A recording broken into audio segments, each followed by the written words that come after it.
கர்த்தருக்குள் அருமையானவர்களே, விலையேறு பெற்ற இயேசு கிறிஸ்துவின் நாமத்தினாலே தமிழக நெஞ்சங்கள் அனைவருக்கும் எங்கள் அனைவரின் சார்பாக வாழ்த்துக்களை தெரிவித்துக் கொள்கிறோம். உங்களுடைய இல்லங்களிலே மகிழ்ச்சி பொங்கட்டும், உங்களுடைய இல்லங்களிலே சமாதானம் பொங்கட்டும். ஆண்டவர் உங்களை அளவில்லாமல் ஆசீர்வதிப்பாராக. இந்த நாளில் கூட இந்த வாய்ப்பினை தொடர்ந்து நல்கி கொண்டிருக்கிற அருமை சகோதரர் பெனட் செல்வின் ஐயா, இந்த ஜாய் டிவியினுடைய நிறுவனர் அவர்களுக்கு நாங்கள் மீண்டும் ஒரு விஷயம் எங்கள் குழுவின் சார்பாக வாழ்த்துதலையும் வணக்கத்தையும் நாங்கள் தெரிவித்துக் கொள்கிறோம். அவர்களுடைய உற்சாகம் அளப்பிற்கரியது. அவர்களுடைய உற்சாகம் எங்களை தூண்டிக்கொண்டே இருக்கிறது. கர்த்தருக்குள் அருமையானவரே, இங்கே அமர்ந்திருக்கின்ற வேத பண்டிதர்கள் 6 பேரும் ஒவ்வொரு துறையில் இருந்தாலும் கூட தமிழ் நெஞ்சங்களுக்கு இப்படிப்பட்ட பட்டிமன்ற நிகழ்வுகளை கொடுக்க வேண்டும் என்பதற்காக இங்கே இவர்கள் ஓடோடி வந்திருக்கிறார்கள். அவர்களை மீண்டுமாக அபிஷேக தோட்ட ஊழியத்தின் மூலமாக நான் வரவேற்றுக் கொள்கிறேன். கர்த்தர் இவர்களை ஆசீர்வதிப்பாராக. இந்த நாளிலும் நாம் தவசு காலங்களிலே நாம் காணப்படுகின்றோம்.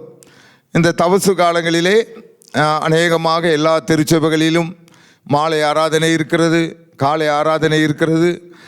இதனுடைய நோக்கங்களை பார்க்கின்ற பொழுது மத்தேயு 16:21 ஆண்டவர் சொல்லுகிறார், அதற்கு பின்பு இயேசு தம்முடைய சீசர்களை பார்த்து இனிமேல் நான் அநேக கஷ்டங்களை அனுபவிக்க வேண்டியது இருக்கும், அநேக பாடுகளை பரிசேயர் சதுசேயர் மூலமாக நான் அனுபவிக்க வேண்டியிருக்கும், எல்லா பாடுகளையும் நான் பட்ட பிறகு என்னை சிலுவையில் அறைவார்கள், 3வது நாள் உயிரோடு நான் எழுந்திருப்பேன் என்ற ஒரு பெரிய சத்தியத்தை, அவர் இந்த உலகத்தில் பிறந்த தத்துவத்தை, அந்த நித்தியத்தை ஆண்டவர் அங்கே எடுத்துரைக்கின்றார். ஆகவே தான் அவைகள் தான் தவசு காலம் என்று அழைக்கப்படுகிறது. ஆகவே இந்த நாளிலும் கூட ஆண்டவருடைய பாடுகளை நினைத்து, இப்பொழுது இருக்க ஜென்ரேஷனில் இருக்குதா தெரியல, எங்கள் வயசு இதற்கு எங்களுக்கு முந்தின வயசு அதெல்லாம் பார்க்கின்ற பொழுது நிறைய பேர் ஆண்டவருக்காக, இறைவனுக்காக தங்களுடைய ஆகாரங்களை மறப்பார்கள், தங்களுடைய அலங்காரத்தை துறப்பார்கள். இவ்விதமாக பலவிதமான காரியங்களிலே அவர்கள் செயல்படுவார்கள். இன்னும் ஒரு சாரார் பார்க்கின்ற பொழுது ஆண்டவர் மேலே அதிக பற்றுறுதி உள்ளவர்களாக, அவர்கள் அதிக தாகம் உள்ளவர்களாக வருவார்கள். ஆக இந்த நாளிலும் நமக்கு இங்கே நாங்கள் எதற்காக அமர்ந்திருக்கிறோம் என்றால், உங்களுக்கு ஒரு தெளிவான ஒரு விடையை நாங்கள் கொடுக்க வேண்டும். அதற்காக படையோடு இங்கே நாங்கள் வந்திருக்கிறோம். அது என்ன தெளிவான விடை, அதற்கான காரணம் என்னவென்று நீங்கள் கேட்டீர்கள் என்றால், இந்த லெந்து நாட்களிலே இறைவனை கிட்டி சேர்வதற்கு அதிகம் தேவையானது கடும் விரதமே என்று இங்கே 3 பேர் அமர்ந்திருக்கிறார்கள். அல்ல, கடும் விரதமெல்லாம் தேவையில்லை. நமக்கு ஒரு பெரும் தாகம் இருந்தால், இறைவன் மேலே பெரும் தாகம், அதுதான் முக்கியம் என்று இவர்கள் அமர்ந்திருக்கிறார்கள். கடும் விரதத்தின் மூலமாக தான் நாங்கள் கர்த்தர் என்றை நாங்கள் நெருங்க முடியும். அதைத்தான் எங்களுக்கு அது பிடித்தமாக இருக்கிறது. குறிப்பாக இந்த 40 நாளும் என்று இவர்கள் வரிந்து கட்டி கொண்டு உங்கள் மத்தியிலே பேசப் போகிறார்கள். அதே நேரத்தில் இவர்கள் என்ன சொல்ல வருகிறார்கள், எப்படி நீங்கள் என்ன இருந்தாலும் சரி, தேவன் தாகமாக இருக்கிறார். அது என்ன தாகம்? உபவாசத்தை மிஞ்சி, கடும் விரதத்தை மிஞ்சி நாங்கள் தேவனுடைய சமூகத்திலே காலையிலும் மாலையிலும், இந்த வேதம் என்ன சொல்லுகிறது, ஆண்டவர் எப்பொழுது வரப்போகிறார், எனக்காக அவர் ஏன் அடிபட்டார், அந்த காரியத்தை பற்றி நாங்கள் அதிகமாக சிந்தனைக்குள்ளாக நாங்கள் செல்ல இருக்கிறோம். ஆகவே எங்களுடைய முடிவுதான் சரியானது. இவர்கள் சொல்லுகிறார்கள், எங்களுடைய விடிவுதான் சரியானது. இந்த 2 அணியினருமே நாம் பார்க்கின்ற பொழுது மிகவும் வேதத்திலே அவர்கள் தேறினவர்களாக, அதில் ஊறினவர்களாக இவர்கள் காணப்படுகின்றார்கள்.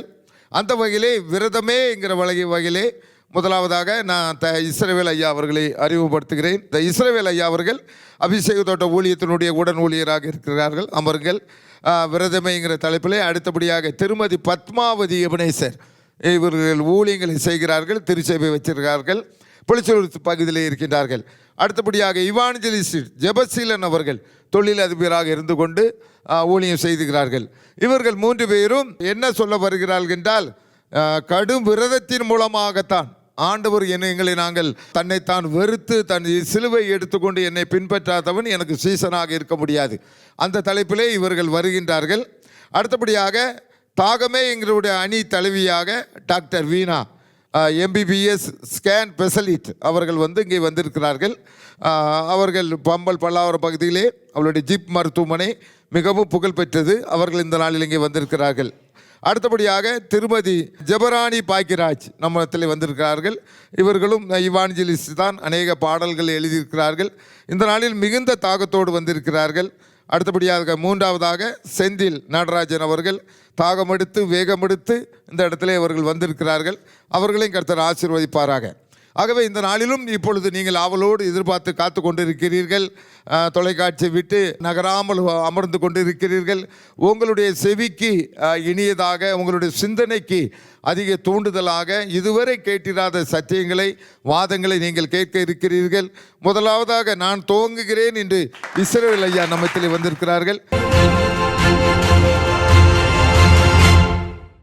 இந்த பட்டிமன்றத்துக்கு மூல காரணமாக இருக்கின்ற இந்த ஜாய் டிவியினுடைய நிர்வாகத்தினருக்கு நான் நன்றியை தெரிவித்துக் கொள்கிறேன். மற்றும் இந்த பட்டிமன்றத்தினுடைய நடுவராக இருக்கின்ற ஐயா அவர்களுக்கும் நான் நன்றி தெரிவித்துக் கொள்கிறேன். இந்த நிகழ்ச்சியை பார்த்து கொண்டிருக்கிற ஜாய் டிவியினுடைய நேயர்கள் அத்தனை பேருக்கும் எனது முதற்கண் நன்றிகளையும் வாழ்த்துக்களையும் தெரிவித்துக் கொள்கிறேன். இந்த லெந்து காலத்திலே அதிகம் தேவைப்படுது கடும் விரதமா பெருந்தாகமா? இதில் நான் கடும் விரதமே என்று பேச வந்திருக்கிறேன். நடுவர் அவர்களே, கடும் சிக்கலான ஒரு தலைப்பை நீங்கள் தேர்வு செய்து கொடுத்தீர்கள் என்று சொன்னால் அது மிகையாகாது. லெந்து காலம் என்றாலே கடும் விரதம் தானே, அதில் ஒரு சந்தேகமும் இல்லை, அதில் ஒரு மாற்று கருத்தும் இல்லை, யாரும் சொல்ல முடியாது. தாகம் என்பது வருஷம் முழுவதும் வரக்கூடியதாக இருக்கிறது. ஆனால் விரதம் என்பது இந்த லெந்து காலம், இந்த தவசு காலம் மட்டும்தான். ஆகவே விரதம்தான் முக்கியம், அதுதான் தேவை என்று நாங்கள் வலியுறுத்துகிறோம். இயேசு கிறிஸ்து இந்த உலகத்தை ஜெயிப்பதற்காக, சாத்தானை ஜெயிப்பதற்காக 40 நாள் உபவாசம் இருந்தார்.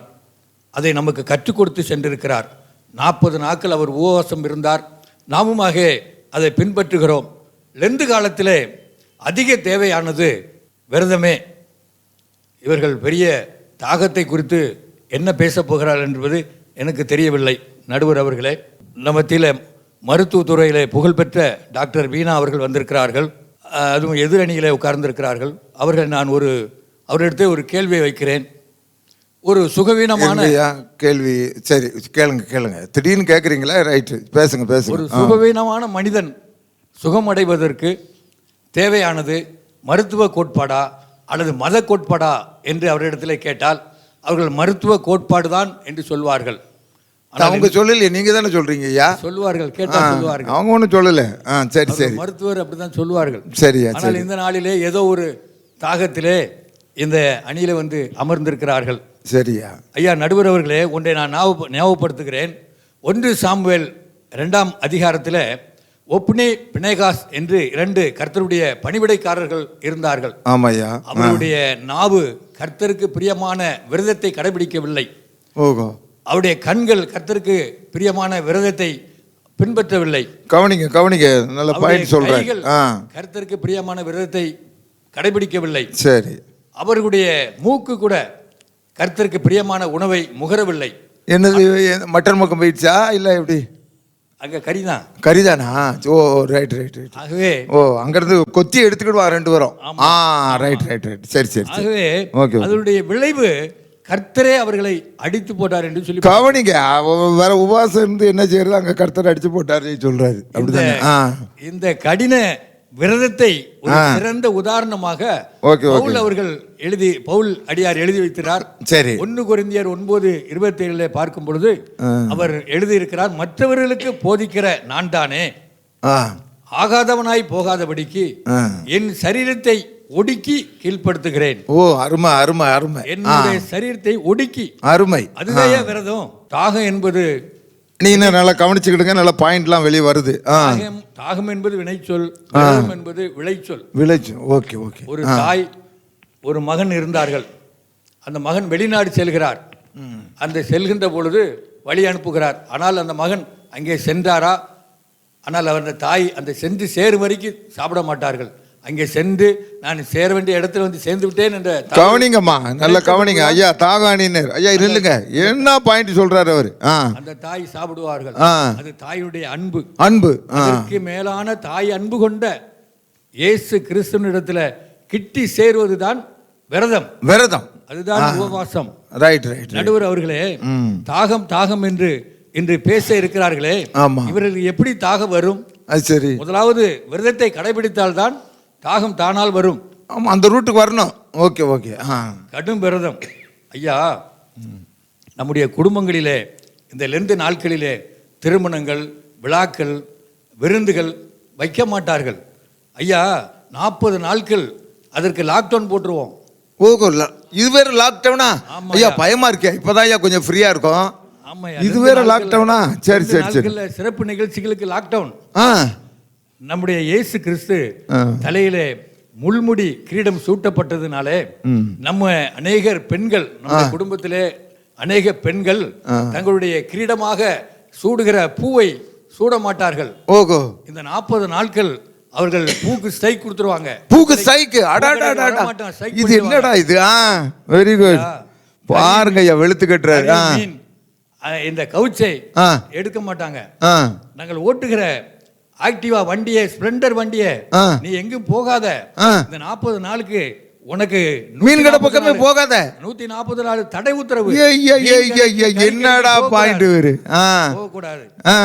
ஐயா, ஒருவேளை உணவை தவிர்த்து இந்த விரதத்தை கடைபிடிக்கும் போது இயேசு கிறிஸ்துவினிடத்துல நம்ம கிட்டி சேர்வதற்கு தகுதியா இருக்கும் என்று நாங்கள் சொல்லுகிறோம். அது மட்டுமல்ல, எனவே இந்த லெந்து காலத்திலே கடும் விரதம் அதிக தேவை என்று நாங்கள் சொல்லுகிறோம். அவர்கள் தாகம் என்று பேசுவார்கள்.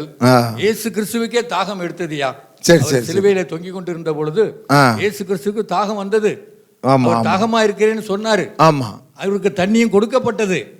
அவர் வாங்கினார், குடிக்க வாங்கினார்.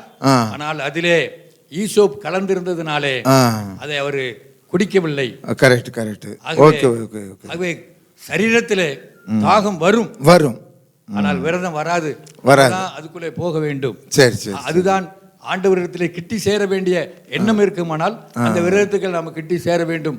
ஆகவே அந்த விரதம் தான் நம்மளை ஆண்டவரிடத்திலே கிட்டி சேர்க்கும் என்று சொல்லி இந்த கடும் விரதம் நமக்கு அதிக தேவை என்று கூறி இந்த நாளிலே இந்த வார்த்தையை முடிக்கிறேன்.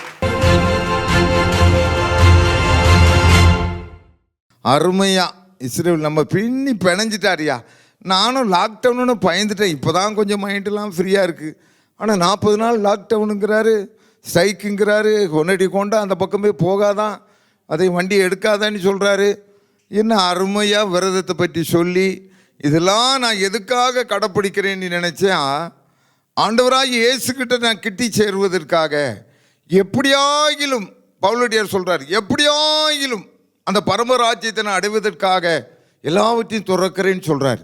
நல்ல கருத்துக்களை நம்முடைய வேத பண்டிதர் இஸ்ரேல் ஐயா நம்ம இடத்துல பதிவு பண்ணியிருக்கிறார்கள். இதற்கு பதிலடியாக தாகமேங்கிற அணித்தலைவர் டாக்டர் வீணா MBBS ஸ்கேன் ஸ்பெஷலிஸ்ட் அவர்கள் என்ன கூற வருகிறார்களோ தெரில. இதே சூப்பர் பாயிண்டாக இருக்குது. அவங்க என்ன சொல்ல போகிறாங்களோ, அவர்கள் என்ன கூற வருகிறார்கள் என்றால், இந்த 40 நாளிலும் பெரும் தாகம் இருந்தால்தான் ஐயா ஆண்டவர்கிட்ட சேர முடியும் என்று தன்னுடைய கருத்துக்களை இப்பொழுது பதிய இருக்கிறார்கள். அவர்களை நாம் அன்புடன் நாம் கரங்களை தட்டி வரவேற்போமாக. இந்த வாய்ப்பினை தந்த ஜாய் டிவி உரிமையாளர் அவர்களுக்கும், இங்கே எங்களண்டையே அமர்ந்திருக்கும் நடுவர் ஐயா அவர்களுக்கும் என் மாலை வணக்கத்தை தெரிவித்துக் கொள்கிறேன். அது மட்டுமல்லாது என் கூடவே இங்கே இருக்கும் சகோதர சகோதரிகள் அனைவரையும் அவர்களுக்கும் வாழ்த்துதலையும் வணக்கத்தையும் தெரிவித்துக் கொள்கிறேன். தொலைக்காட்சி நேயர்களுக்கும் எனது மனமார்ந்த வாழ்த்துக்களையும் வணக்கத்தையும் தெரிவித்துக் கொள்கிறேன். நடுவர் அவர்களே, கேள்வி எப்படி பாஞ்சாரு பார்த்தீங்களா? அவரா எனக்கு பாயிண்ட் அவரே எடுத்து கொடுத்துட்டு போயிருக்காருங்க ஐயா. ஆமா, என்ன பேசலாம் அப்படிங்கிற ஒரு பதட்டத்தோட தான் வந்தேன். பார்த்தா இவரே இத பேசுங்க தாகம் தான் முக்கியங்கிற ரேஞ்சுக்கு என்னோட தாகத்தை அதிகப்படுத்திட்டு போயிட்டாரு. சொல்லுங்க. நான் சங்கீதம் 42:2 என்ன சொல்லியிருக்குன்னா, தேவன் மீது தாகமாய் இருங்கள் அப்படின்னு தான் சொல்லியிருக்கு. சரிங்களையா? தேவன் மீது தாகம்னா என்ன தாகம் இருக்கணும்? ஆத்தும தாகம் இருக்கணும். தேவன் எப்படி மனித சாயலா வந்து ஒரு மனிதன்னா எப்படி வாழணும்னு அவர் வாழ்ந்து காமிச்சிருக்காருங்கய்யா. அது மட்டும் அல்லாது நம்ம செய்யக்கூடிய பாவங்கள் எல்லாத்தையும் அவர் வந்து மனித சாயல் மூலமா நமக்கு காமித்து அந்த 40 நாட்கள்ல பாடுபட்டு அதனை இப்ப வெளிப்படுத்தி இருக்கிறார். அதை தான் புரிந்து கொள்ளணும். அதை விட்டுட்டு இவர் என்ன சொல்றாரு, ஃபங்க்ஷன் வைக்க மாட்டாங்களா, பெட்ரோல் செலவை மிச்சப்படுத்துறாங்க அவங்க. ஓஹோ, பாயிண்ட் கை தட்டுங்கப்பா. என்ன பாயிண்ட் அப்பா, நல்ல அருமையான பாயிண்ட். பெட்ரோல் மிச்சப்படுத்துறாங்க, பெட்ரோல் செலவை மிச்சப்படுத்துறாங்க. அது மட்டும் இல்லையா, அவங்க இன்னொன்னு என்ன, ஃபங்க்ஷன்ஸ் எதுவுமே வைக்க மாட்டாங்களா. ஆமா, ஒரு ஃபங்க்ஷன்னா வந்து 1 லட்சம் 2 லட்சம் செலவாகும்ல, அதை மிச்சப்படுத்துறாங்க. Very good. அந்த 40 நாள் சொல்லி ஆமா அந்த மாதிரிலாம் பண்றாங்க. அது மட்டும் இல்லைங்கய்யா, இன்னொன்னு சொன்னாரு பாருங்க, தாயன்பு. தாயன்பு, நான் அதே தாயன்புக்கு வர்றேன். தாயன்பு, ஒரு பச்சிலம் குழந்தை இருக்காங்க, குழந்தை அழுதுகிட்டே இருக்கு அந்த 40 நாள்ல, ஏதோ ஒரு அந்த இடைப்பட்ட காலத்துலன்னு வச்சுக்கோங்க.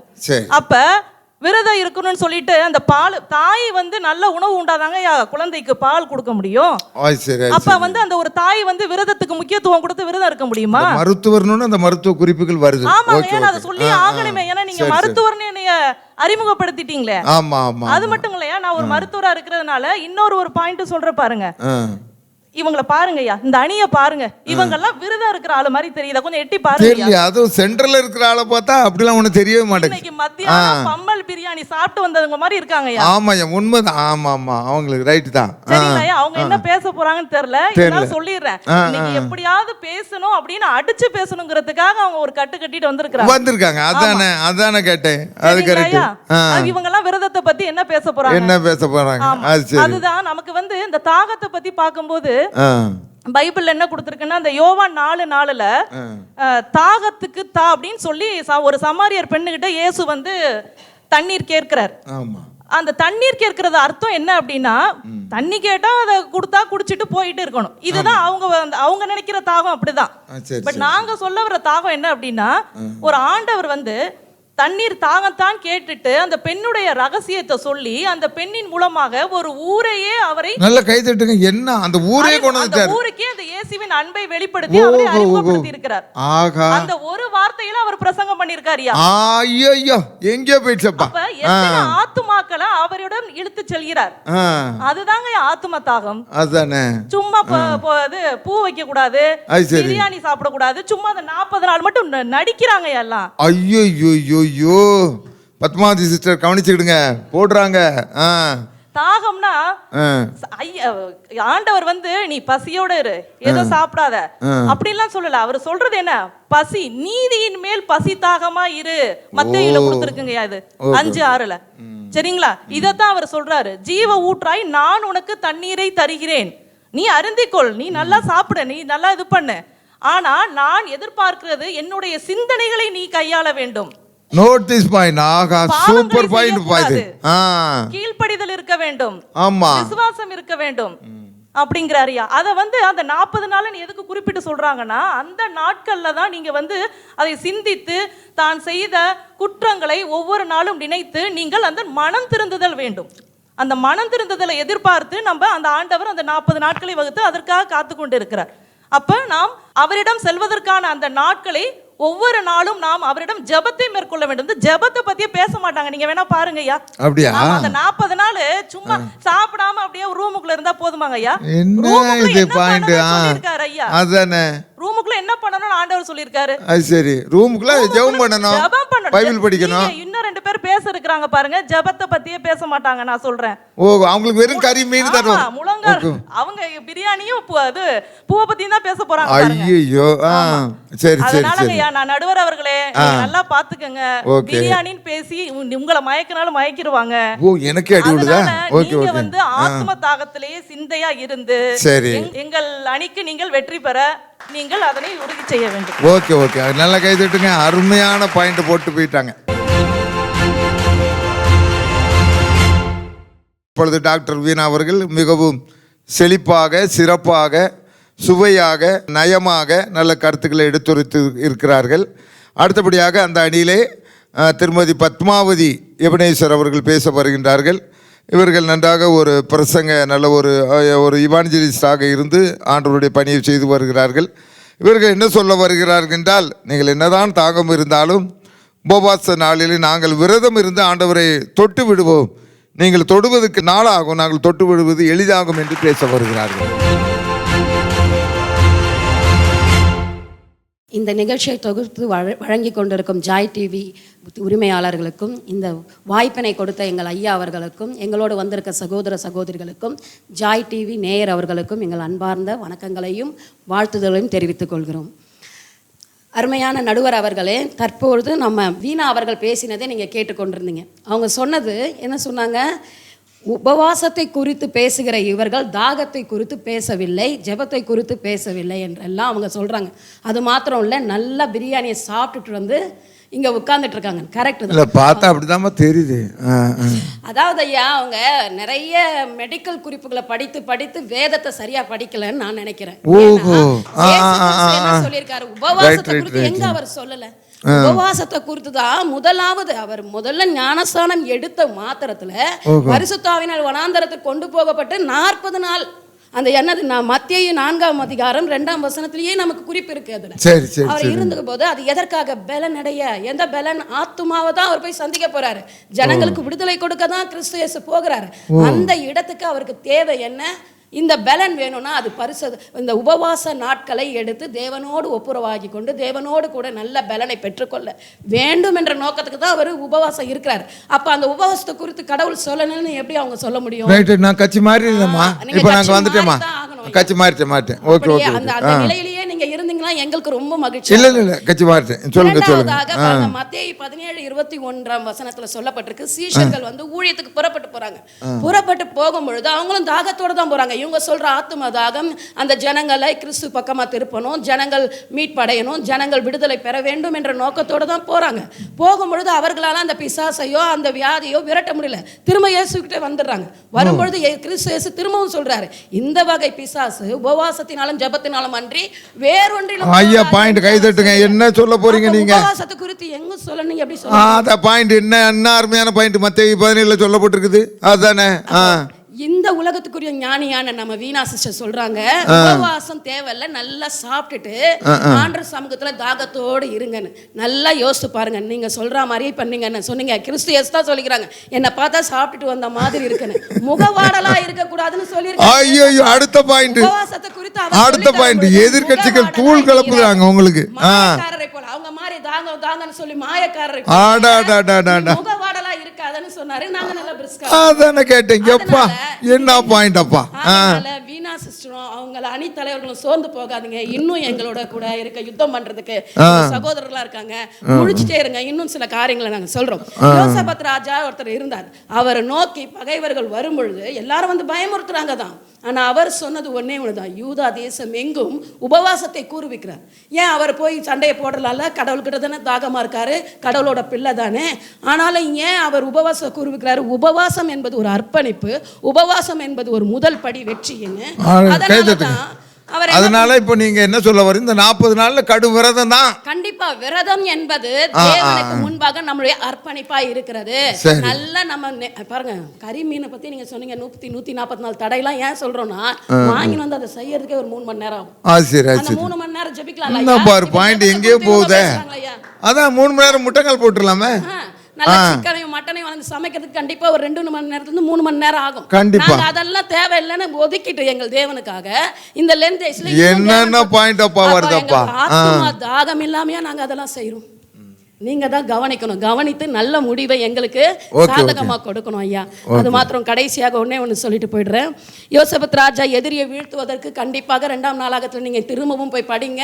அந்த இடத்துல உபவாசம் தான் கூறுவித்தார். அது மாத்திரம் இல்ல, தாகம் என்று சொல்லுகிற நீங்க நாங்க வருஷம் முழுவதும் கடவுளை துதிச்சிட்டே இருக்கோம்னா, நாங்களும் கடவுளை துதிக்கும்படி தான் எங்களை தாழ்த்துக்கிறோம். தாழ்த்துறதுக்கான முதல் படி தான் எது? நமக்கு முதல் படியாக இருக்கிறது உபவாசம். பல வேதனைக்கான வெற்றி படியாக இருக்கிறது. எங்க சொற்படி நீங்க இந்த தாகத்தை தாக்கமாக கடந்து நீங்க வந்துட்டீங்கன்னா கண்டிப்பா நீங்களும் உபவாசத்தை முக்கியப்படுத்துவீங்க. ஆக நல்ல நடுவர் அவர்களை எங்களுடைய எல்லா பேச்சுகளையும் கேட்டு நீங்க நல்ல ஒரு தீர்ப்பை கொடுக்கும்படியா உங்களை அன்புடன் கேட்டுக்கொள்கிறேன். இந்த அணியினர் கொஞ்சம் வாடி போய் ஆடி போய் தான் இருக்காங்க. இவங்க என்ன பதில் சொல்ல போறாங்கன்னு தெரியல. இருந்தாலும் அடுத்தபடியாக நாங்கள் தளர்ந்து போவதில்லை. அந்த லெந்து நாட்களிலே அதிகமாக தேவைப்படுவது தாகமே, ஆண்டவரிடத்தில் சேர்வதற்கு தாகமே என்று அடித்து கூறுவதற்காக திருமதி ஜெபராணி பாக்கியராஜ் அவர்கள் வருகிறார்கள். அவர்களை கரங்களை தட்டி நாம் வரவேற்போமாக. கர்த்தருக்கு ஸ்தோத்திரம். இந்த நல்ல வாய்ப்பை கொடுத்த ஜாய் டிவி அவர்களுக்கும் இதை பார்த்து கொண்டிருக்கிற நேயர்களுக்கும், எங்களை சிறப்பாக இந்த பட்டிமன்றத்தை நடத்த வந்திருக்கிற நடுவர் அவர்களுக்கும், எங்கள் குழுவின் சார்பாகவும் எங்கள் எதிர்க்கட்சியின் குழுவின் சார்பாகவும் வணக்கத்தை தெரிவித்துக் கொள்கிறோம். இந்த வேளையில் நான் தாகத்தை பற்றி பேச வந்திருக்கிறேன். தாகமா இருக்கிறவங்க எல்லாரும் என்னிடத்தில் வாருங்கள் என்று இயேசு சொன்னார். இந்த வேளையிலும் நான் ஒரு சில காரியங்களை சொல்லுகிறேன். நம்மளுக்கு பிள்ளைகள் இருக்கிறார்கள். அவர்களெல்லாம் பரீட்சைக்கு படிக்க முன்னாடி என்ன சொல்லுவான்? போய் ஜோம் பண்ணிட்டு பரீட்சை எழுத போன்னு சொல்லுவோமா? நல்ல படி அப்படின்னு சொல்லுவோமா? நீங்க சொல்லுங்க. நல்ல ஜோம் பண்ணிட்டு படிமா, படிச்சுட்டு தான் நம்ம என்ன பண்ணுவோம்? ஆமா, ஜோம் பண்ணு சொல்லுவோம். ஜோம் பண்ணவரு நல்லா ராத்திரியெல்லாம் படிப்போம், பகலெல்லாம் படிப்போம், நல்லா காஃபிலாம் போட்டு கொடுத்து நல்லா படிக்க வச்சுட்டு காலையில் எதுன்னு பண்ணுவோம்? ஆண்டவரே, நான் படித்த படங்கள்லாம் மனதில் தங்கட்டு பசுமர தாணி போல இருக்கட்டும், எழுதுகிற கேள்விக்கு நல்லா பதிலன்னு சொல்லி சொல்லிட்டு போவோம். ஒன்றும் படிக்காமல் இப்போ உட்காந்துக்கிட்டு உபாசம் இருந்துக்கிட்டு நான் பரிசை எழுத போகிறேன்னு சொன்னால் அதில் பாஸ் பண்ண முடியுமா? இது என்ன? ஆமாம், அதை எப்படி முடியும்? இது என்ன கதையா? கரெக்ட் தாம்மா, நீங்கள் தான் கரெக்டாக பேசுகிறீங்க. ஆமாம், அப்போ நல்லா நம்ம ஹார்ட் ஒர்க் கொடுத்தா தான் நம்மளுக்கு நல்லா படித்து ஆண்டவரை படிச்சிருக்காரு, அவ்வளோ படிச்சிருக்காரு, பிறனை கொடுப்பாரு ஆண்டவர். அப்போ உபாசம் இருக்கிறதுக்கு முன்னாடி ஒரு தாகத்தோடு படிப்பில் நம்ம கவனமாக இருந்தால் தான் அந்த காரியத்தில் வெற்றி பெற முடியும். இன்னொன்று காரியம் சொல்கிறேன், உபாசம் இருங்கன்னு சொல்கிறீங்க. தாவீது ராஜா வந்து பிறனுடைய மனைவி அபகரிச்சிட்டார்கள். அபகரிச்சதுனால அவர்களுக்கு பிறந்துச்சு. அந்த குழந்தை வந்து கடவுளுக்கு என்ன பண்ணும்? பிடிக்கவில்லை. அந்த காரியம் ஆண்டவருக்கு பிடிக்கமில்லாத காரியம் இருந்தபடியால் அந்த குழந்தை கடவுளை அடிச்சிட்டாரு. ஆனால் அவர் அதுக்காக குழந்தை பிழைக்கணும்னு சொல்லிட்டு முழுதும் உபாசம் இருந்தாராம். நிறைய நேரம் உபாசம் இருந்து ஜெபிச்சாராம். 7 நாளுமா? 7 நாள் உபாசம் இருந்திருக்கிறாரு. ஆனால் அப்புறம் சொல்றாங்க குழந்தை செத்து போச்சுன்னு சொன்னோடனே இவர் உபாசத்தை விட்டுட்டாரு. எதுக்கு ஆண்டவருக்கு அந்த காரியம் பிடிக்கலன்னா அவர் கொல்ல அந்த காரியம் அவருக்கு பிடிக்கல.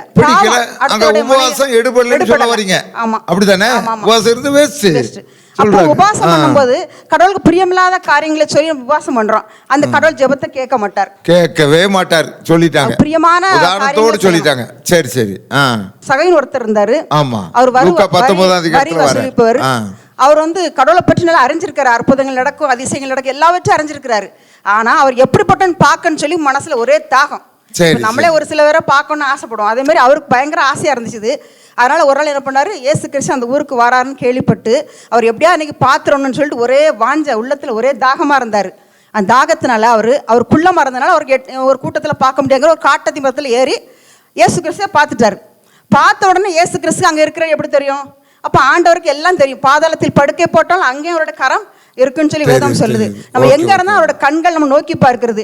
இப்ப சகையை பார்த்துட்டாரு. அப்ப சகையை வந்து பார்க்கணும்னு ஆசைப்பட்டார். நேர்லயே வீட்டுக்கே வந்துட்டார்.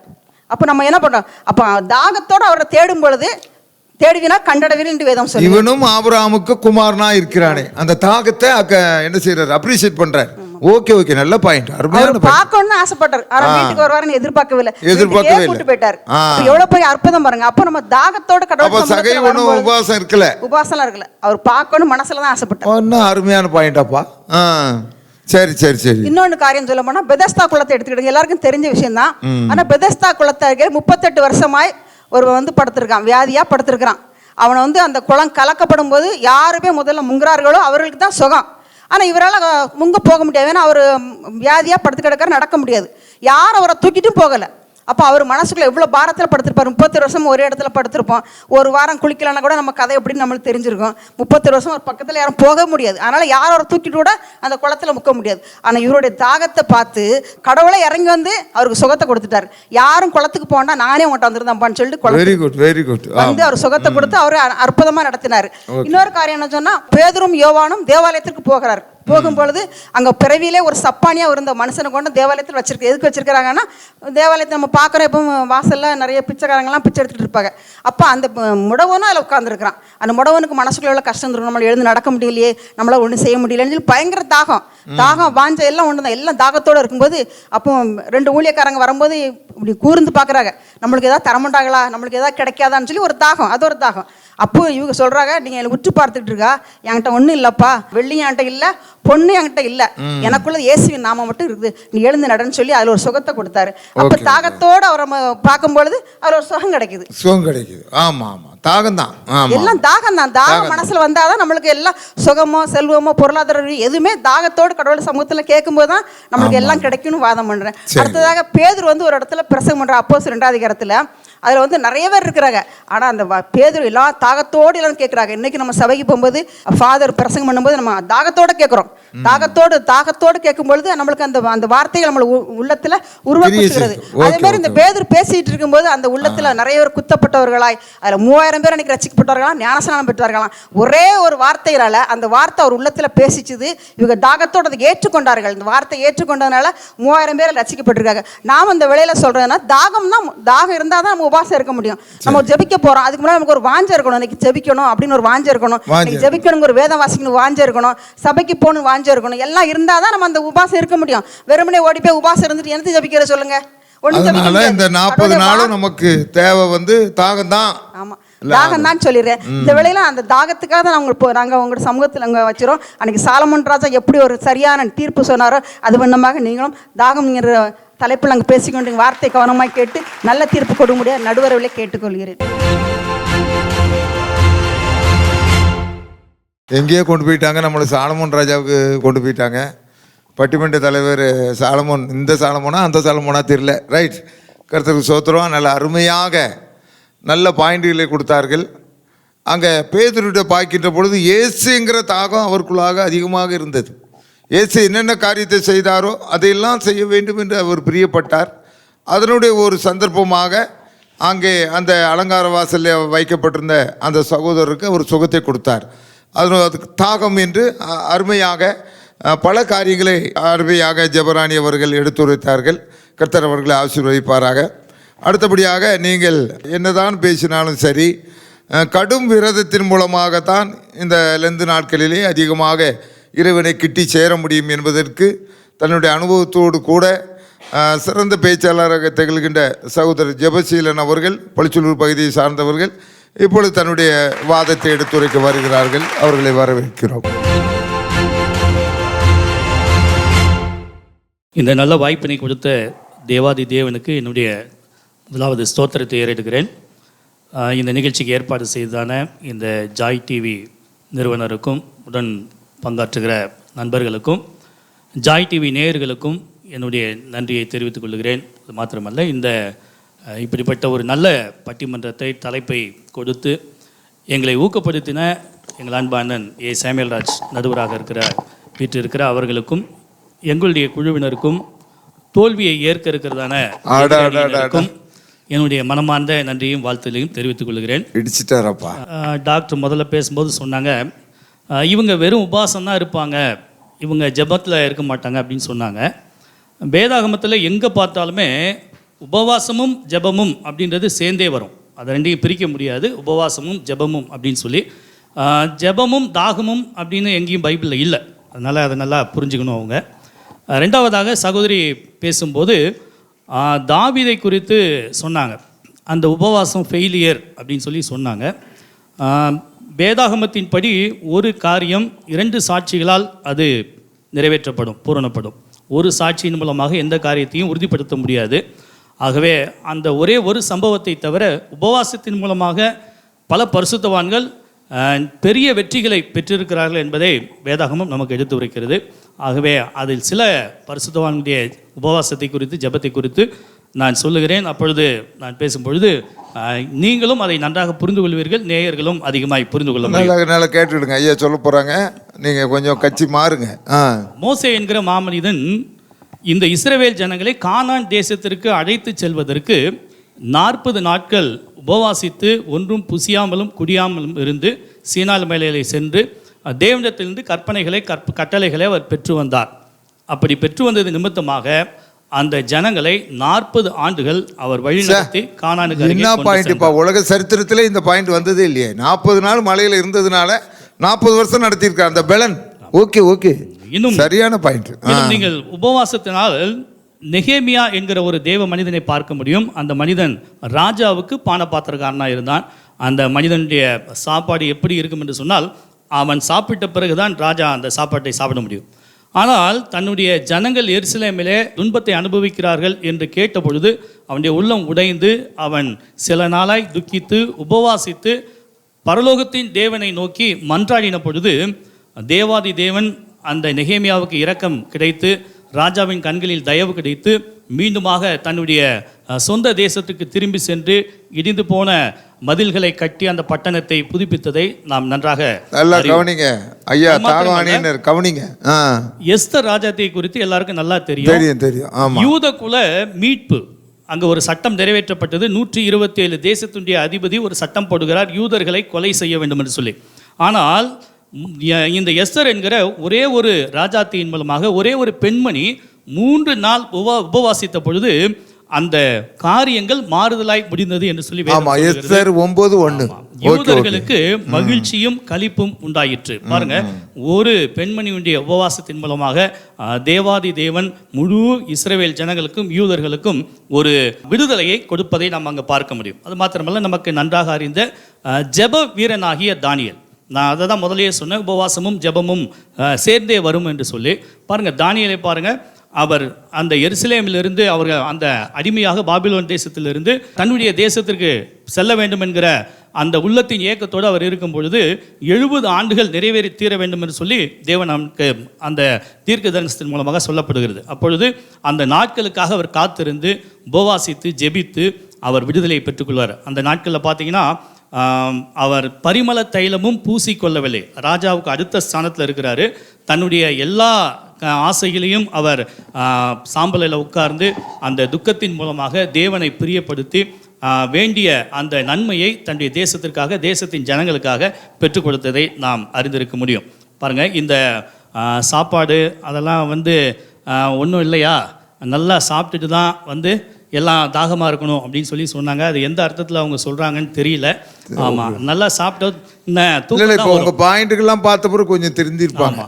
தூக்கம் தான் வரும், ஜெபிக்க முடியாது. ஆனால் இங்கே என்ன பார்க்குறோம் அப்படின்னா, ஐஸ்வர்யவான் லாசருவை நீங்கள் பார்த்தீங்க அப்படின்னா, இந்த ஐஸ்வர்யவான் சம்பிரமமாய் சாப்பிட்டு கொண்டிருந்தான். இதனை போட்டு சம்பிரமமாய் சாப்பிட்டு கொண்டிருந்தான். ஆனால் அவனுடைய மேசையின் கீழ் விழும் துணிக்கைகளினாலே தன்னுடைய பசியை ஆற்ற ஆசையாக இருந்த லாசரு ஆபிரகாமுடைய மடியிலே கொண்டு போய் விடப்பட்டான். ஆனால் பரிதாபம், இந்த ஐஸ்வர்யவான் பாயிண்ட் எங்கே கொண்டு போய் விடுறாரு? பாதாளத்தில். அவர் ஆபிரகாம் மடியில கொண்டு விடப்பட்டாரு, இவர் பாயிண்ட் எங்கே கொண்டு போய் விடுறாரு? பரவாயில்ல, கூட பார்க்கிறோம். அது மாத்திரமல்ல, இந்த யோனாவுடைய கதை நமக்கு நல்லா தெரியும். இந்த நினிவே பட்டணம் 40 நாளில் கவிழ்க்கப்பட்டு போகும் என்று சொல்லி தேவன் உறுதி அளித்து விட்டார். அவர் தன்னுடைய மனதை மாற்றிக்கொள்ள மனுபுத்திரன் அல்ல, சொல்லியும் செய்யாதிருக்கிறவர் அல்ல, சொன்னதுதான். ஆனால் அப்படிப்பட்ட அந்த நினிவே பட்டணம் 120,000 பேர், வலது கைக்கும் இடது கைக்கும் வித்தியாசம் தெரியாத மக்கள், அந்த ஜனங்களுக்கு என்ன நடந்தது அப்படின்னு பார்த்தீங்கன்னா, அவர்களுடைய உபவாசம், ராஜா முதற்கொண்டு அந்த தேசத்தின் ஜனங்கள் அத்தனை பேரும் ரட்டுடுத்தி சாம்பலில் உட்கார்ந்து அந்த தேசத்துடைய மிருக ஜீவன்கள் கூட ஒன்றும் தண்ணி கூட குடிக்காமல் இருந்தாங்க. பாருங்க, ஆண்டவருடைய இரக்கம் அவர்கள் மீது வந்தது, அந்த பட்டணம் ரட்சிக்கப்பட்டது, காக்கப்பட்டது. இப்படிப்பட்ட இந்த உபவாசத்தின் மூலமாக நாம் தேவனை கிட்டி சேர முடியும். அதுவும் இந்த லெந்து நாட்கள்ல நிச்சயமாக அதிகமாக. அது மாத்திரமல்ல, நம்ம எல்லாருடைய நோக்கமும் நாம பரலோகம் செல்றது. கடைசியாக ஒன்றை சொல்லி முடிக்கிறேன். இயேசு கிறிஸ்து சொன்னார், ஏற்கனவே நம்ம தீர்க்கதரிசன புத்தகத்திலலாம் பார்க்குறோம், அழுகையோடும் விண்ணப்பத்தோடும் உபவாசத்தோடும் வாருங்கள் என்று கர்த்தர் சொல்லுகிறார். அவர் தான் கூப்பிட்றார் நம்மளை. நான் நல்லா சாப்பிட்டுட்டு நான் வெறும் தாகத்தோடு வாங்கன்னு சொல்லி நம்மளை கூப்பிடல. ஆகவே இதை கொஞ்சம் நீங்கள் எச்சரிக்கையாக பார்த்துக்க வேண்டியது அவசியம். இயேசு கிறிஸ்து என்ன சொன்னார்னா, ஒருவன் என்னை பின்பற்றி வர விரும்பினால், நீங்கள் விருப்பம் இருந்தால் வாங்க, இல்லைன்னா வேண்டாம், சரியா? விரும்பினால் அவன் தன்னைத்தான் வெறுத்து தன் சிலுவையை எடுத்துக்கொண்டு என்னை பின்பற்ற கடவன். சிலுவை என்பது பாடு, அதை நம்ம சுமக்கணும். என்ன, சும்மா சுமக்க முடியாது, தன்னைத்தான் வெறுத்து தான் சுமக்க முடியும். தன்னைத்தான் வெறுக்கிற இடத்துல தான் இந்த உபவாசம். நல்லா சாப்பிடணும்னு ஆசையாக இருக்கும், ஆனால் தேவனுக்காக அதை நம்ம விட்டு கொடுக்கணும். நம்ம தேவனுக்காக, இயேசு கிறிஸ்து நமக்காக அவர் சிலுவையிலே ரத்தம் சிந்தினார், அடிக்கப்பட்டார், நொறுக்கப்பட்டார், அவருடைய தலையில் முட்கிரீடம் சூட்டப்பட்டது. இந்த நாட்களை நினைவு கூர்ந்து நாமும் அதற்கு பங்குள்ளவர்களாய் அவரோடு கூட பாடுகளை சகித்தோமானால் அவரோடு கூட ஆளுகையும் செய்ய முடியும். இந்த தன்னைத்தான் வெறுத்து அப்படின்ற இடத்துல தான் இந்த கடும் விரதம் என்பதை நாங்கள் உறுதியாக கூறிக்கொள்கிறோம். ஆகவே அவரை பின்பற்றுகிறவர்கள், அவர் இருக்கிற இடத்துக்கு நாமளும் போகணும்னா அவருடைய அடிச்சுவடுகளை பின்பற்றினோம் என்று சொன்னால் நாம் அவர் இருக்கிற இடத்துக்கு நம்ம போய் சேர முடியும். ஆகவே இந்த லெந்து நாட்களில் இந்த விரதம் மட்டுமே நம்மை பரலோகத்திலே சேர்க்க முடியும் என்ற நல்ல தீர்ப்பினை நடுவர் அவர்கள் எங்களை அணுக்கி அளித்து ஜாய் டிவி நேயர்களுக்கு மாத்திரமல்ல இதை பார்த்து கொண்டிருக்கிற அத்தனை பேருக்கும் ஒரு நன்மை உண்டாக அவர் நல்ல தீர்ப்பினை தருவார் என்ற நம்பிக்கையோடு என்னுடைய உரையை முடிக்கிறேன். நல்ல கைதட்டுங்க. அருமையான கருத்துக்களை கொடுத்திருக்கிறார்கள். இந்த லெந்து நாட்களிலே அதிகமாக தேவைப்படுவது ஆண்டவருடைய கிட்டி சேர்வது உபவாசத்தின் மூலமாக, கடும் விரதத்தின் மூலமாகத்தான் ஆண்டவருடைய பாதத்தை தொட முடியும், அவருடைய கவனத்தை ஈர்க்க முடியும் என்று அருமையான பாயிண்ட்களை கொடுத்திருக்கிறார்கள். முடிவாக தாகமேங்கிற அணியிலே திரு செந்தில் நடராஜன் அவர்கள் தொழிலதிபர், சிறு தொழில் அதிபர் அவர்கள் வந்து என்ன சொல்ல வருகிறார்கள் என்றால், தாகமாக இருக்கிறவன் மேல் என்னுடைய ஆத்மா பிரியமாக இருக்கிறது என்று வேதம் சொல்லுகிறது. நீங்கள் தாகமாக இருந்தால் என்னுடைய வாருங்கள் என்று ஆண்டவர் சொல்லுகிறார். ஆகவே முதலாவது ஓட்டப்பந்தயத்துக்கு ஓடுகிறவர்கள் எல்லாரும் ஓடுவார்கள், ஒருவனே வெற்றி பெறுவான் என்று அறியீர்களா என்று வேதம் சொல்லுகிறது. ஆகவே அந்த வெற்றி பெறுகிறவனுக்கு என்ன வேண்டும் என்றால் அர்ப்பணிப்பு இருக்க வேண்டும். ராத்திரி வந்து நிறையா ராத்திரி வந்து வயிற்றுக்கு ஒவ்வாத பப்பாளி பழம் எல்லாத்தையும் கருவாடு மீனெல்லாம் சாப்பிட்டுட்டு அடுத்த நாள் காலையில் ஓடுனா வேறு இடத்துக்கு தான் ஓட வேண்டியிருக்கும். அது ஆகவே கண்ட்ரோலில் இருக்கணும். அதுவே கண்ட்ரோலில் இருந்தால் தான் வெற்றி பெற முடியும். அந்த கண்ட்ரோலுங்கிறது தாகம் என்று செந்தில் நடராஜன் அவர்கள் தன்னுடைய தாகத்தை, வேகத்தை இங்கே காட்ட வருகிறார்கள். அவர்களை நாம் கரங்களை தட்டி நாம் வரவேற்போமாக. 40 நாட்கள் லெந்து காலத்திற்கு தேவையானதுன்னு விரதமாக தேடலாம் என ஒரு சிறப்பான பட்டிமண்டபத்தை எடுத்து கொடுத்திய நடுவர் அவர்களுக்கும் ஜாய் டிவியின் நிர்வாகிகள் அனைவருக்கும், லெந்து காலத்தில் தியானமே சிறந்ததென என் பேச்சுக்கு வலிமை சேர்க்க வந்திருக்கும் எனது அன்பு தோழிகளுக்கும், நன்றாக மதிய உணவு சாப்பிட்டு விட்டு விரதம் தான் முக்கியம் என பேச வந்திருக்கும் நண்பர்களுக்கும் மற்றும் இல்லங்களிலிருந்து தொலைக்காட்சி மூலமாக செல்போன் வாயிலாக இந்த பட்டிமண்டபத்தை பார்த்து ரசித்துக் கொண்டிருக்கும் ஜாய் டிவியின் நேயர்கள் அனைவர்களுக்கும் எங்களது வாழ்த்துக்களையும் வணக்கங்களையும் தெரிவித்துக் கொள்கின்றோம். நடுவர் அவர்களே, தலைப்பிலே தீர்ப்பு இருக்குது. லெந்து காலம் என்றாலே தவ காலம்தான், விரத காலம் கிடையாது. இதை நீங்கள் நல்லா புரிஞ்சுக்கிட்டு எங்களுக்கு நல்ல ஒரு தீர்ப்பை கொடுங்க. அடுத்து நடுவர் அவர்களே, ஆதியாகமம் 5:22 சொல்லுது, ஏனோக்கு 300 வருஷம் தேவனோட சஞ்சரித்து வந்தார். ஆமாம் ஆமாம், 300 வருஷம். ஆமாம், அப்போ ஒரு நாள் கூட அவர் உபவாசம் இருக்கல. ஓ, அந்த பாயிண்ட் வர்றாரு. என்ன அருமையான பாயிண்ட். அதே போல லூக்கா 10:42 தேவையானது ஒன்றே, மரியாள் தன்னை விட்டு எடுபடாத நல்ல பங்கை தெரிந்து கொண்டாள் என்று. ஆமா, மார்த்தாலும் மரியாள் வீட்டுக்கும் ஆண்டவர் போறாரு. மார்த்தாள் ஆண்டவர்களுக்கு நல்ல ருசியான சமையலை செஞ்சு அவங்களுக்கு செய்ய வேண்டிய எல்லா வேலையும் செய்யறாங்க.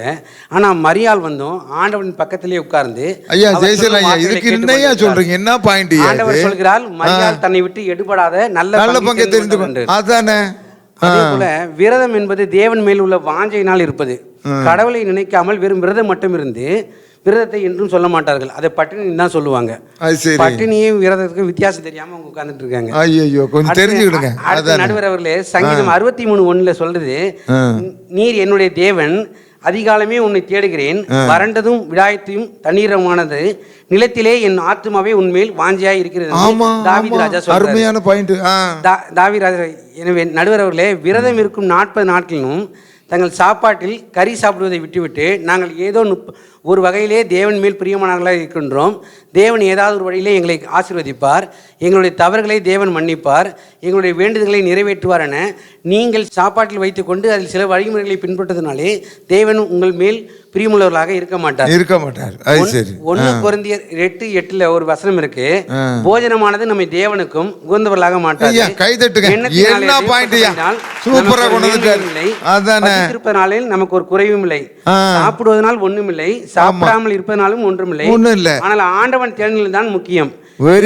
நாட்களில் விரதத்தை விட தேடுதலில் தான் முக்கியமாக நம்ம கவனம் செலுத்த வேணும்.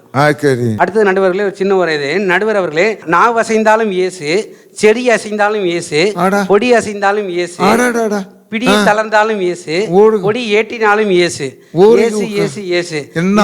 லெந்து காலத்தில் எங்களுடைய ஆத்ம தாகமாக இருக்கிறது. Very good. அதே மாதிரி சங்கீதம் 1:2 சொல்லுது, கர்த்தருடைய வேதத்தில் பிரியமாய் இருந்து இரவும் பகலும் அவருடைய வேதத்தில் தியானமாய் இருக்கின்ற மனுஷன் பாக்கியவான் என்று வேதம் சொல்லுது. விரதத்தை இருப்பதை விட தியானமாய் இருப்பது மிக மிக முக்கியம். எனவே நடுவர் அவர்களே கடைசியாக ஒன்று சொல்லி முடிக்கிறேன். 2 பேர் கூடியிருக்கும் இடத்தில் வருவேன் என்று சொன்னாரே தவிர 2 பேர் 2 நாட்கள் உபவாசம் செய்யும் இடத்தில் என்னடா கேள்வி, என்ன கேள்வி, அருமையான கேள்வி. எனவே நடுவர் அவர்களே லெந்து காலத்தில் மிகவும் அவசியமானது தியானமே, இறைவனின் தேடலே என தீர்ப்பு வழங்குமாறு உங்களை அன்புடன் கேட்டுக்கொண்டு இந்த நல்ல வாய்ப்பை எங்களுக்கு வழங்கிய ஜாய் டிவிக்கு எனது நன்றியை மீண்டும் ஒரு முறை தெரிவித்துக் கொண்டு விடைபெறுகிறேன். நன்றி, வணக்கம். அருமையான நேயர்களே, மீண்டும் உங்களை நாங்கள் ஆண்டவருடைய நாமத்திலே வாழ்த்துகிறோம். இப்பொழுது நீங்கள் எல்லாம் சந்தோஷமாக இருப்பீர்கள். எனக்கு இன்னும் என்ன தீர்ப்பு கொடுப்பது என்றே தெரியவில்லை. இந்த பக்கம் இவங்களாம் அடித்து பேசுகிறாங்க, இந்த பக்கம் விட மாட்டேங்கிறாங்க. லாஸ்ட்டில் செந்தில் அருமையான பாயிண்ட்லாம் போட்டு போயிடுறாரு. 2 பேர் கூடும்போது வருவேன்னு சொல்லியிருக்காரே தவிர உபவாசம் கூடும்போது வரேன்னு எங்கேயா சொல்லியிருக்காரு. என்ன கேள்விலாம் பட்டிமன்றத்தில் வந்திருக்கு, வெளியே வந்திருக்குது. அருமையாக 2 பேரும் பேசியிருக்காங்க.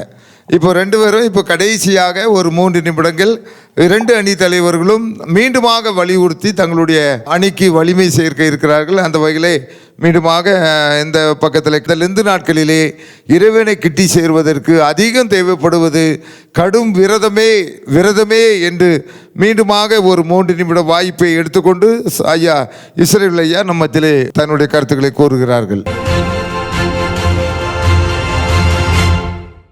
ஐயா நடுவர் அவர்களே, இந்த லெந்து நாட்களை குறித்து பலர் பலவிதமாக சொல்லுகிறார்கள்.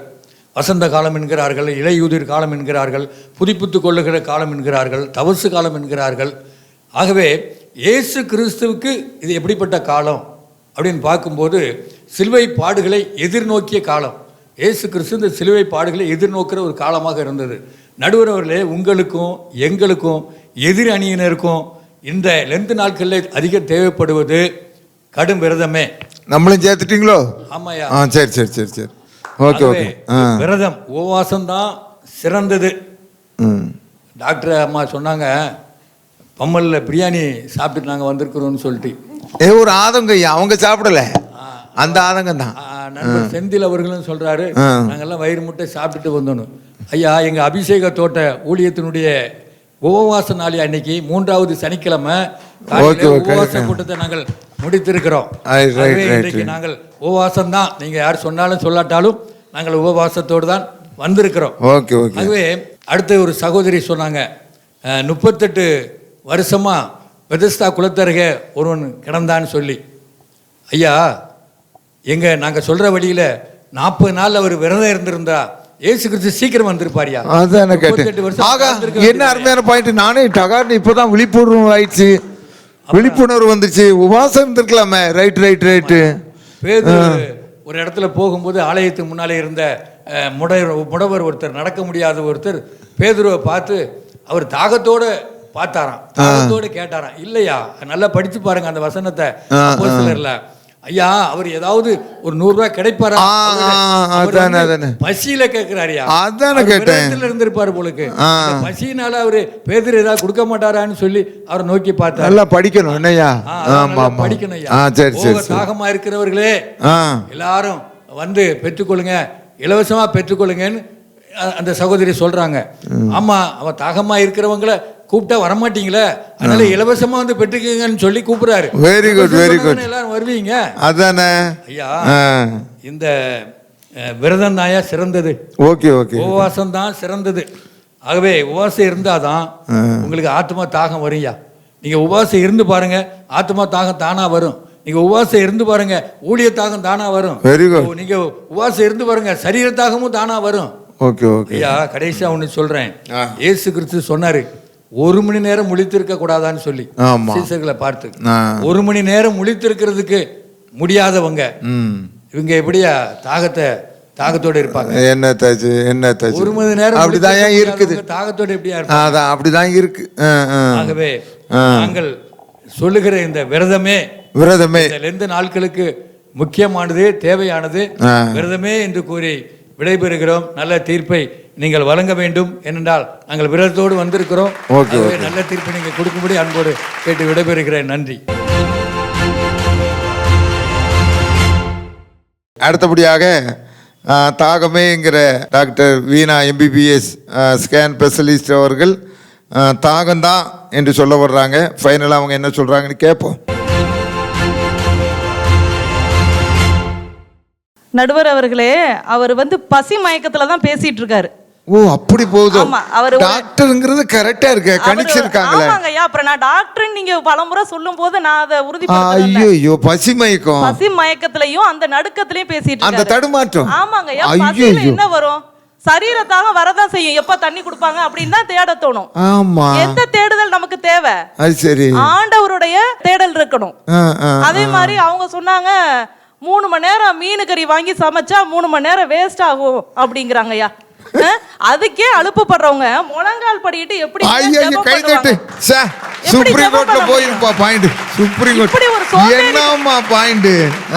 சோம்பேறியா இருக்கிறவங்க எல்லாம் எப்படியா விரதத்தை கையாள முடியும், கடைபிடிக்க முடியும்? ஐயோ, மாட்டிக்கிட்டாங்களே, வாயை கொடுத்து மாட்டிக்கிட்டாங்க. வந்தாகணும், அதானே வழி இல்ல. அதானே பாத்தீங்கன்னா உபவாசமும் ஜெபமும் பிரிக்க முடியாது அப்படின்னாரு. ஆமா, அவர் சொன்னாரு. உபவாசமே ஜெயம் அப்படின்னு ஏதாவது இருக்குங்களா ஐயா? அப்படி ஒண்ணு இல்ல, ஜெபமே ஜெயம் தான் இருக்கு. அதானே கேட்ட அடி பாயிண்ட் வருது ஐயா.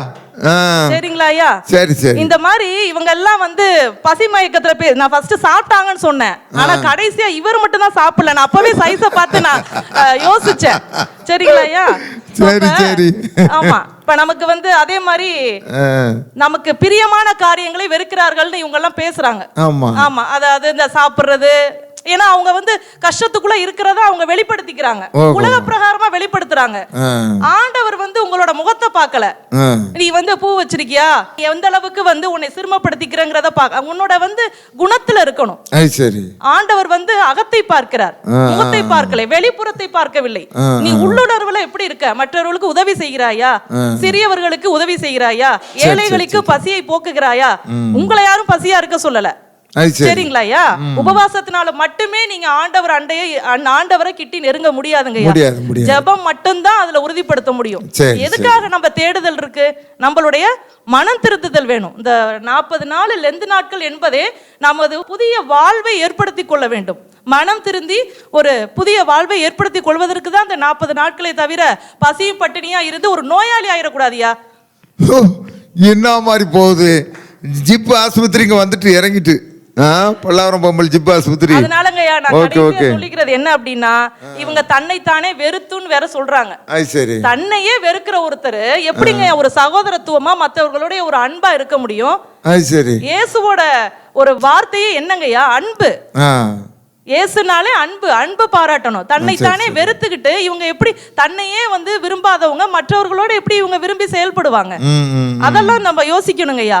சரி, யோசிச்சிட்டு இருக்கீங்களா ஐயா? கொஞ்சம் ஓடுது, மண்டை ஓடுது. எங்க சைடு வந்துருங்க ஐயா.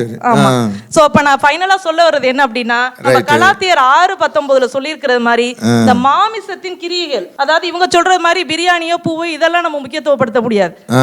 விபச்சாரம், வேசித்தனம், காமம், விக்கிரக ஆராதனை, பில்லி சுனியம், கோபம், கெடுதல், இந்த மாதிரி நிறைய மாம்ச கிரியைகள் இருக்குங்கய்யா. இததான் வெறுக்கணும் நம்ம. இதெல்லாம் வெறுத்து ஆவியின் கனி என்னென்ன? அன்பு, சந்தோஷம், சமாதானம், நீடிய சாந்தம், தயவு, நற்குணம், விசுவாசம், இதெல்லாம் இருந்தா மட்டும், கூடுதலோடு ஜெபம் இருந்தால் மட்டுமே ஜெயம் இருக்குங்கய்யா. சோ நாம இந்த எங்க தாகத்தின் அணி எல்லாத்தையும் உங்களுக்கு நாங்க தெளிவா விளக்கியிருக்கோங்க ஐயா. சோ தாகத்தோட இருந்தால் மட்டுமே தான் 40 நாட்கள் தாகத்தோடு இருந்தால்தான். ஆமாங்க, ஜெபம் எப்படி ஜெயிக்குதோ அது மாதிரி எங்கள் அணி ஜெயிக்கும். அதற்கு நீங்கள் கண்டிப்பாக ஒத்துழைப்பு கொடுப்பீர்கள் என்பதை நான் முழு மனதார நம்புகிறேன். சாப்பாடு தாரேங்கறாங்க, அவங்க ஹாஸ்பிடலுக்கு அட்மிஷன் போடுவாங்க. Okay okay. இந்த லெந்து நாட்களிலே, இந்த 40 நாட்களிலே இறைவனை கிட்டி சேருவதற்கு அதிகமாக நமக்கு கடும் விரதமா, இல்லை என்றால் பெரும் தாகமா என்ற அருமையான ஒரு வேதத்தை துளைத்தெடுக்கின்ற கேள்வி இங்கே வைக்கப்பட்டிருக்கிறது. இரு அணியினரும் சிறப்பாக, ஆழமாக, அறிவாக, உணர்வு பூர்வமாக, ஆக்கப்பூர்வமாக இரு அணியினரும் தங்களுடைய வாதங்களை எடுத்துரைத்தார்கள். ஆகவே இந்த நேரம் ஒரு முக்கியமான நேரத்துக்குள்ளே நாம் கடந்து வருகிறோம். கர்த்தருக்கு பிரியமானவர்களே, நீங்கள் ஏசாயா 58ஆம் அதிகாரம் முழுமையாக படியுங்கள். ஆண்டவர் அங்கே என்ன வருகிறார் என்றால், உபவாசத்தை பற்றி கொஞ்சம் சாடுகிறார். இதுவா எனக்கு பிடித்த உபவாசம்? உன்னுடைய பக்கத்து வீட்டுக்காரனிடத்தில் நீ சண்டை போடுவாய், எல்லா காரியத்தையும் செய்வாய், உனக்கு விருப்பமானதை நீ செய்வாய், ஓடுவாய், சாடுவாய், ஆனால் மீன் கறி மட்டும் சேர்க்க மாட்டாய். இதுவா எனக்கு பிடித்தமான உபவாசம் என்று ஏசாயா 58 அவர் சாடுகிறார். இன்னும் அநேக இடங்களிலே நீங்கள் அலறுதலோடு நீங்கள் என்னுடைய சமூகத்துக்கு வாருங்கள், நீங்கள் வெறுமனே கண் துடைப்புக்காக வராதிருங்கள். இன்னொரு இடத்துல ஆண்டவர் சொல்லுகிறார், பரிசேயரே சதுசேயரே நீங்களெல்லாம் என்ன செய்கிறீங்க, உங்கள் தாய் தகப்பனுக்கு ஏதாவது காணிக்க கொடுத்துட்டா போதும், அங்கே நீங்கள் அன்பு செலுத்த வேண்டிய கிறிஸ்தவங்கிற காணிக்க கொடுத்து விட்டால் போதும், அன்பு செலுத்த வேண்டிய அவசியம் இல்லை என்ற நடைமுறையிலே அவர்களை சாடுகிறார். ஆகவே கர்த்தருக்கு பிரியமானவர்களே, ஆண்டவராகிய இயேசு கிறிஸ்து பரிசேயர் சதுசேயர் எல்லாவற்றையும் நீங்கள் முகவாடங்களாக இராதிருங்கள், அறை வீட்டுக்குள் போங்கள், உங்களுடைய உபவாசம் வெளியே தெரியக்கூடாது. அவர் ஒரு டிஃப்ரெண்ட் கருத்துக்களை கொடுக்கிறார். ஆகவே இந்த நாளிலும் கூட உபவாசம் நமக்கு மிக மிக உபவாசம், இந்த கடும் விரதங்கள் ரொம்ப அவசியமாக இருந்தாலும் இங்கே என்ன சொல்லப்படுகிறது என்றால், மீகா 6ஆம் அதிகாரம் 6ஆம் வசனத்திலிருந்து 8ஆம் வசனத்தை வரை பார்க்கின்ற வேளைகளே, எண்ணத்தை கொண்டு நான் கர்த்தருடைய சன்னதியில் வர வேண்டும், எதை கொண்டு நான் அவருடைய சன்னதியில் சேர வேண்டும், 1000 ஆட்டுக்கடாக்களின் பேரிலும் 10,000 அந்த எண்ணெய் ஓடுகிற அந்த இதில் மேலும் கர்த்தர், அந்த காணிக்கையின் மேலும் ஆட்டுக்கடாக்கள் மேலும் பாலாக ஓடுகிற அந்த ஆறுகளின் மேலும் கர்த்தர் பிரியமாயிருப்பாரோ, எனக்கு பிரியமானதை நான் சாதித்து கொள்ள என் முதற் பேரானவனை நான் பலியிட்டாலும் ஆண்டவர் அதற்கு சம்மதிப்பாரோ, அதை ஏற்றுக்கொள்வாரோ. கடைசியாக மிக 6:8 ஆண்டவர் வருகின்றார். தேவனுடைய வசனம் வருகிறது, மனுஷனே நன்மை இன்னதென்று உனக்கு அவர் அறிவித்திருக்கிறார், உனக்கு அடுத்தவனை சிநேகித்து நியாயத்தை கை கொள்வதே அல்லாமல் வேற எண்ணத்தை உன்னிடத்தில் தேவன் கேட்கிறார். தேவனுடைய வார்த்தை வருகின்றது, மீகாவிலே சொல்லுகின்றார், உனக்கு அடுத்தவனை சிநேகித்து அவனுக்கு நன்மையை செய்வதே அல்லாமல் வேறு எண்ணத்தை தேவன் உன்னிடத்திலே கேட்கிறார். ஆக அந்த பாயிண்ட் நமக்கு வருகிறது. அது மாத்திரமல்ல, ஆண்டவராகிய இயேசு கிறிஸ்து இந்த உலகத்திலே வாழ்கின்ற நாட்களிலே பேதுருவை அதிகமாக சிநேகித்தார். பேதுரு ஆண்டவருக்காக விரதம் எடுக்கின்றார். ஆண்டவருக்காக என்ன விரதம் எடுக்கின்றார்? அவர் சிலுவையிலே பாடுபட்டு கொண்டிருக்கின்றார். அந்த நேரத்திலே அந்த ஆற்றாமை, ஆண்டவர் மேலே இருந்த பற்று, அதாவது அதுதான் விரதம், அங்கே ஓடி போய் அந்த மல்கூஸ்ங்கிறவனுடைய காதை வெட்டுகிறான். அந்த விரதத்தை, நான் ஆண்டவர் மேலே இவ்வளவு பற்றுதலாக இருக்கிறேன் என்று காண்பிக்கின்றான். ஆண்டவர் உன் பட்டயத்தை வாண்ட போடுப்பா, இந்த டெக்னிக்கலுக்கு இந்த பாயிண்ட்டுக்கு நான் வரல. கடைசியாக என்ன பாயிண்ட்டுக்கு வருகிறார்? யோவான் 21ஆம் அதிகாரத்திலே இங்கே பேதுரு பலபடி மீன் பிடித்து கொண்டு இருக்கிறார். அங்கே ஆண்டவர் வருகிறார், பேதுருவே என்னை நேசிக்கிறாயா? முதல் தடவை கேட்டவுடனே அவர் சொல்லுகிறார், ஆம் நேசிக்கிறேன் ஆண்டவரே. 2வது தடவை ஆண்டவர் கேட்கிறார், பேதுருவே என்னை நேசிக்கிறாயா? சரி என்று சொல்லுகிறார், ஆமா ஆண்டவரே என்று சொல்லுகிறார். 3வது தடவையும் கேட்கிறார், பேதுருவே என்னை நேசிக்கிறாயா? ஓ என்று அழுகிறான். அப்பொழுதுதான் முழுமையாக அங்கே ஆண்டவரிடத்திலே வருகிறான். இதுவரை அடிதடி முந்திரி கொட்டை எதுக்கு அதுக்கு என்று அவன் போய்கொண்டிருந்தவன் உள்ளம் உடைந்தவனாக, தாகம் நிறைந்தவனாக, இயேசுவே உம்மை நான் நேசிக்கிறேன் என்பதை நீர் அறிவீர். இந்த பாயிண்ட் தான்ப்பா உங்ககிட்ட இருந்து எனக்கு வேணும். என் மேலே வச்சிருக்கிற தாகம் உனக்கு அசைக்க கூடாதாக இருக்க வேண்டும். என் ஆடுகளை நீ மேய்ப்பாயாக. நீ என் மேல் வைத்திருக்கிற தாகம் உண்மையானால், பிரியம் உண்மையானால் என்னுடைய ஆடுகளை மேய்ப்பாயாக. பவுலடியாரும் சொல்லுகிறார், நான் எந்த விதத்தில் எப்பக்கத்திலும் நெருக்கப்பட்டாலும் இந்த சிலுவையை மட்டும் நான் விடவே மாட்டேன். கிறிஸ்து எனக்கு ஜீவன், சாவு எனக்கு ஆதாயம். எவ்வளவு காரியங்கள் வந்தாலும் சரிதான். என்ன ரோமர் 8 கொண்டு வருகிறார், பசியோ நிர்வாணமோ என்ன காரியமாக இருந்தாலும் சரி, கிறிஸ்துவின் அன்பை விட்டு என்னை பிரிப்பவன் யார்? ஆக கர்த்தருக்கு பிரியமானவர்களே, உபவாசம் அவசியம். அதை விட ஒரு மடி மேலாக சென்று தேவனுடைய வார்த்தையின் மேலே, தேவனுடைய ஊழியத்தின் மேலே, தேவனுடைய நோக்கத்தின் மேலே மனம் திரும்புங்கள், பரலோக ராஜ்யம் சமயமாக இருக்கிறது. அந்த மனம் திரும்புதல் என்கிற அவசியத்திற்காக, அந்த தாகத்திற்காக நம்மை நாமே அர்ப்பணிப்பது தான் இந்த தவசு காலங்களிலே அதிகமாக வேதம் என்ன சொல்லுகிறது, வருகை என்ன சொல்லுகிறது, ஆண்டவருடைய பாடுகள் எதற்காக? எருசலேம் குமாரத்திகளே நீங்கள் எனக்காக அழ வேண்டாம், உங்களுடைய குமாரத்திகளுக்காக நீங்கள் அழுங்கள். நான் தாகம் கொண்டு இந்த சிலுவையை ஏற்றி எடுத்திருக்கிறேன். நான் உங்களுக்காக இந்த சிலுவையை சுமந்து கொண்டிருக்கிறேன். நீங்கள் என் பக்கமாக வர வேண்டும், என்னுடைய ராஜ்யத்துக்கு வர வேண்டும். இதுதான் என்னுடைய தாகமாக இருக்கிறது. ஆகவே நீங்கள் உடலை வருத்தி கொண்டாலும் சரி, நீங்கள் சாப்பிட்டாலும் சரி, உபவாசம் இருந்தாலும் சரி, இல்லாவிட்டாலும் சரி, ஒரே ஒரு நோக்கம், ஒரே ஒரு தாகம், இன்னும் ஆண்டவரை நான் கிட்டி சேர வேண்டும். ஆண்டவருடைய வசனம் இப்படி சொல்கிறதா? என்னுடைய கோபங்கள் என்னை கட்டுப்படுத்த முடியவில்லையா? இன்னும் என்னுடைய காமத்தை என்னால் கட்டுப்படுத்த முடியவில்லையா? இன்னும் என் குடும்பத்தை என்னால் நேசிக்க முடியவில்லையா? நான் திருத்த வேண்டிய காரியங்கள் இருக்கிறது. ஆகவே திருந்தி அந்த பேதுரு கடைசியாக ஆண்டவரே என்று அந்த தாகத்திலே வீழ்ந்த பொழுது ஆண்டவர் அவரை அணைத்து கொண்டார். ஆகவே அருமையானவர்களே, உங்களுடைய உபவாசம் மிச்சக்கூடியது தான், உங்களுடைய கடவுளுக்கான தியாகம் மெச்சக்கூடியது தான். இது எல்லாவற்றை காட்டிலும் ஆண்டவராகிய இயேசு கிறிஸ்து உங்களிடத்தில் எதிர்பார்ப்பது பெரும் தாகமே என்று இந்த நல்ல வாய்ப்புக்கு நன்றி கூறி கர்த்தர் உங்களை ஆசீர்வதிப்பாராக என்று கூறி விடைபெறுகிறேன். God bless you.